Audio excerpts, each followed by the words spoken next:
welcome to our latest edition of 6 Minutes of Wisdom. This is Ross Johnson from the JS Group, and I am joined by Randy Starry and Cynthia Shane today. And this is a little bit of a continuation podcast from a couple months ago. 'Tis the season for enrollment for benefits.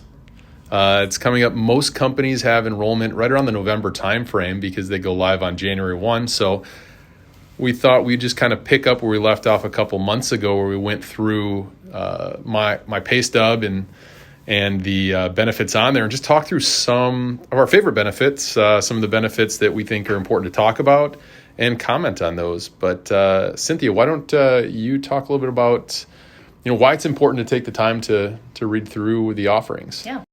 I definitely think it's important. It does take a lot of time. I know specifically myself and my husband have taken each one of our company's benefits, and I have put pen to the paper and compared them down to the line items as to which would be more beneficial. Each company is going to offer different things, and then a different cost structure, of course. So anything we can do to help our bottom lines and our everyday cash flow certainly is helpful. One of my favorite things is the HSA, the Health Savings Account.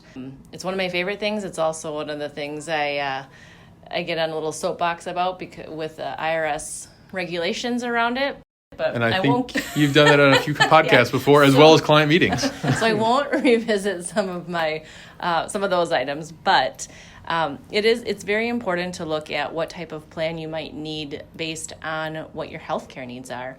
Do you go to the doctor frequently? Do you have regular visits? Are you on a lot of medications? So if your company offers a higher premium but a lower deductible, maybe that's the better plan if you're going to the doctor often or have a lot of things going on. Or if you foresee something in the future. Are you having a baby? That's something to consider for the following year.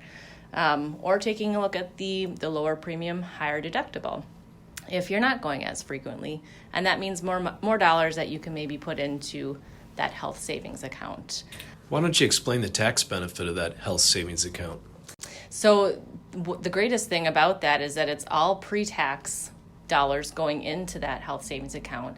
And if it's utilized for healthcare costs, every time you get a Prevea bill or a Bellin bill, it's also tax-free dollars going out.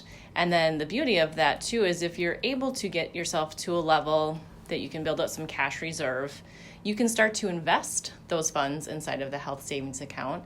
It can grow during your working years. And in retirement, if once you reach age 65, if you don't need it for healthcare costs, you can use it for general retirement purposes, and it's taxable like an IRA would be, so just as taxable income, no penalties. So there's a lot of great benefits with that tax-free in, tax-free out. Absolutely. Yeah. Randy, what's your favorite benefit? Well, I don't know if it's my favorite benefit, but I think disability insurance is one that's often overlooked, particularly by younger people. Usually we're looking at life insurance and, we got to have life insurance. Well, that's important when you have a family. But when you're single and you don't have a family, the worst thing that could happen to you is you become disabled and you can't work anymore. Or you can work at a more limited level, but that's it. So that disability insurance becomes a big piece of the pie. So most offerings have long-term and short-term disability offerings. Usually the short-term disability might be picked up by the company, but the long-term disability you might have to kick in a little bit. So I think that disability insurance is probably more critical than most people realize, and that's something they should really look at. I agree. It's I don't know what the statistics are off the top of my head, but I'm almost certain that the probability of being disabled in your lifetime is greater than far greater. I think we talked about that on a prior podcast, and I know that's not just for single individuals, but even as with a family, it's if you're still here and you're not working as a parent, if you were the primary breadwinner, you're no longer providing, but you're draining that income if you're disabled, versus the life insurance if you're gone, that's providing that injection of funds back into the family to cover those expenses. Yeah.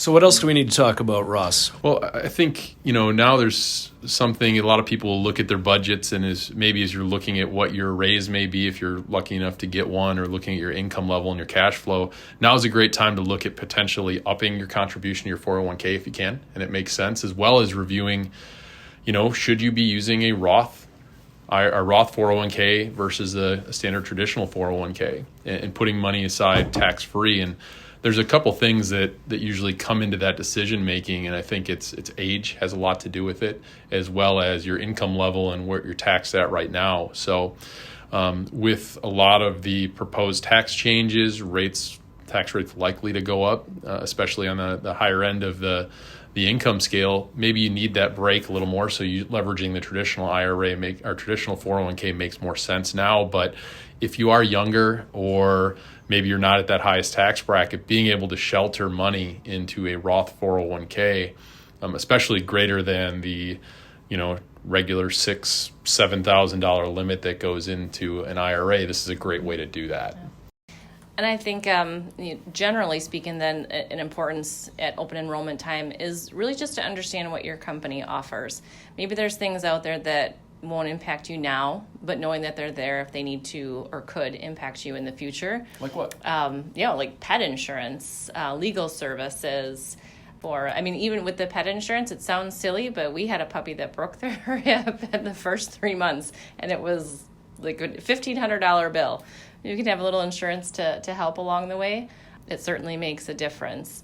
But just understanding it and having some foresight into what might be helpful, I think, in the future. Dependent care, that was the other one, with flex spending. Dependent care, those items, pay attention to what's going on in legislation if you can, because some of those things may be changing. That's a great thing with the flex dollars and the dependent care. And during the pandemic, we had originally planned, and we put aside the maximum into our plan here. And then all of a sudden during the pandemic, we weren't sending our kids for wraparound care, daycare. Or as they age out, maybe they start going to school full time. You don't want to overfund those plans, because if you don't use them within the time frames, you're going to pay a tax and penalty to get access to that money again, or potentially lose it. So it's important to just think through as you're loosely budgeting what it might be, and maybe you undercompensate a little bit, which is much better than paying any kind of, or losing any money or paying any kind of penalties associated with it. Absolutely. Okay, we haven't really covered everything, but No. covered some of the big points. Is there anything else that we need to... I think that does it. Certainly use this as a resource. Reach out if you have questions. That's what I was going to say. I think with a lot of clients we work with, they come to us with their investment questions, but these are financial planning and financial fitness, financial health related questions that don't be afraid to ask questions about this. And we may not know specifically what every company offers, but by having a discussion, understanding a little bit more, even getting some documents, we can provide some insight. And I know we've done that before for our clients. You bet. All right.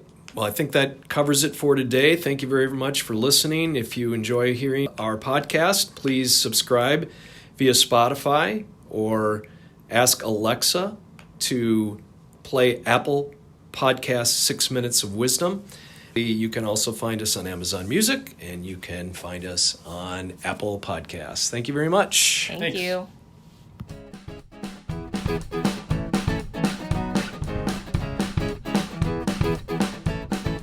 Disclosure time. This podcast is intended for informational and educational purposes only. It is not an offer to buy or sell, or a solicitation of an offer to buy or sell any security or investment, or to participate in any particular trading or investment strategy. The information contained is considered to be from reliable sources, but its accuracy is not guaranteed. We do not offer tax or legal advice, so please consult your tax or legal professional for information specific to your situation. The opinions expressed are those of the show's hosts and guests, and are not necessarily those of Robert W. Baird and Company, Incorporated. Please note, past performance is not indicative of future results, and diversification does not ensure a profit or protect against loss. All investments carry some level of risk, including loss of principal. You should carefully consider investment objectives and risks in any investment before investing. An investment cannot be made directly in an index. Securities and investment advisory services are offered by Robert W. Baird and Company, Incorporated, a registered broker-dealer and investment advisor, member NYSE, FINRA, and SIPC.